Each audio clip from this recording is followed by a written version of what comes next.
अस्सलाम वालेकुम। उर्दू स्टोरीज़ में आपको वेलकम करती हैं। प्लीज़ हमारे चैनल को सब्सक्राइब कीजिए, लाइक कीजिए, फॉलो कीजिए एंड शेयर कीजिए। एक दफ़ा का जिक्र है, किसी गांव में एक जक्सन नाम का आदमी रहता था। वो पेंट का काम करता था। वो किसी को भी इनकार नहीं करता था।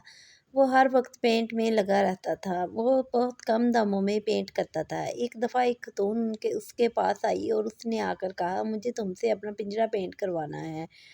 मैं लेकिन मेरे पास इतने ज़्यादा पैसे नहीं हैं कि मैं तुमको दे सकूँ। मैं तुमको सिर्फ़ 2 सिक्के ही दे सकती हूँ। जैसन इस पर राज़ी हो गया। जैक्सन के पास कभी-कभार इतने पैसे भी नहीं होते थे कि वो रात को पेट भरकर खाना खा सके। कई रातें वो भूखे ही गुज़ार देता था।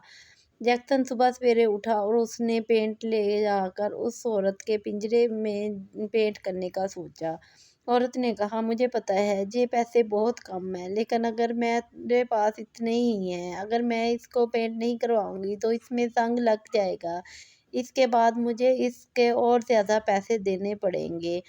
मैं आपकी बड़ी शुक्रगुजार होंगी। जैक्सन ने कहा, कोई बात नहीं। उसने उसमें रंग कर दिया। उसी दिन एक दूसरे गाँव से बादशाह आ रहा था।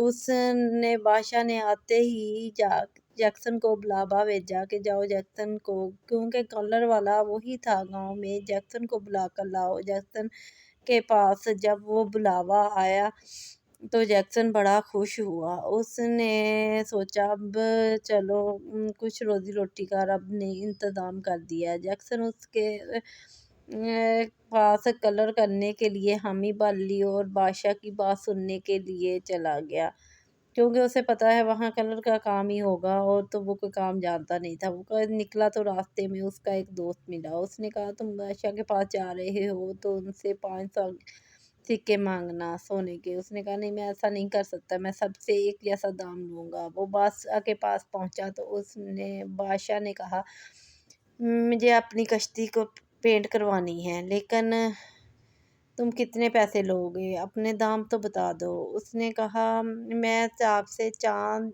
तांबे के सिक्के लूँगा। बादशाह ने कहा, अच्छा ये तो बहुत कम है, तो ऐसा करो ये तो अभी ले लो। उसने उसी वक्त ले लिए और बाजार जाकर पेंट खरीदा। वो बाजार से जाकर पेंट खरीद कर जब वो कश्ती के पास पहुंचा, उसने देखा कि कश्ती की हालत अंदर से थोड़ी ख़राब है। कश्ती अंदर से थोड़ी टूटी हुई थी।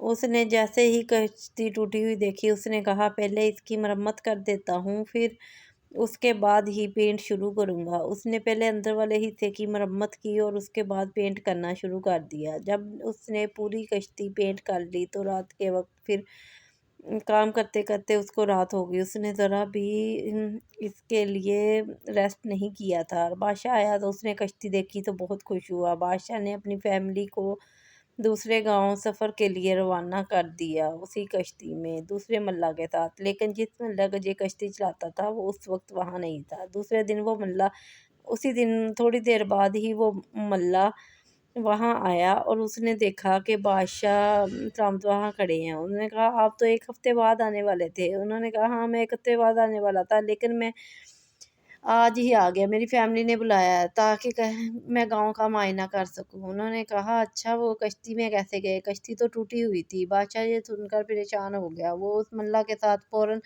उस नदी किनारे आया। उसने आके वहां देखा तो कश्ती नहीं थी, वो दूर जा चुकी थी, वो नज़र भी नहीं आ रही थी। बादशाह बहुत परेशान हुआ, वहां इंतज़ार करता रहा और उनको वादे देता रहा। लेकिन थोड़ी ही देर बाद कश्ती नज़र आनी शुरू हो गई और उनकी फैमिली सही सलामत वापस आ गई। और जब वो कश्ती से बाहर आए तो उन्होंने कहा, आप इधर इंतज़ार कर रहे हैं? उन्होंने कहा, मैं आपके लिए बहुत परेशान था क्योंकि कश्ती अंदर से टूटी हुई थी। दूसरे मल्ला ने कहा, नहीं, कश्ती बिल्कुल ठीक थी, हमने सही सफ़र किया है, हमें कोई परेशानी नहीं हुई। मल्ला ने कहा, मैं अच्छे तरीके से जानता हूँ, ये मैं चलाता हूँ, इसमें आता हूँ। इतने में बादशाह ने सोचा, ज़रूर ये उस कलर करने वाले जैक्सन ने ठीक की होगी। और बादशाह उस जैक्सन के पास आया, उन्हें 100 सोने के सिक्के इनाम में दिए। जैक्सन ने कहा, जी मैं नहीं ले सकता था, मैंने अपना काम ईमानदारी से करता हूँ। बादशाह ने कहा, जी तुम्हारे उसी ईमानदारी का इनाम है। जैक्सन बड़ा खुश हुआ, उसकी ज़िंदगी खुशहाल हो गई थी। अब वो सोने के सिक्के उसके पास बहुत ज़्यादा आ गए थे। अब वो कोई रात ऐसी नहीं थी कि जैक्सन भूखा सोया होगा। उसको अपनी ईमानदारी का इनाम मिल गया था। कहते हैं ना कि मेहनत का फल ज़रूर मिलता है, देर हो जाए लेकिन देर नहीं है। एक पंजाबी का फ़िक्रा है ना, देर है अल्लाह के यहाँ लेकिन अंधेर नहीं है। इसी तरह हमें अपने मेहनत के फल का अल्लाह से इंतज़ार करना चाहिए।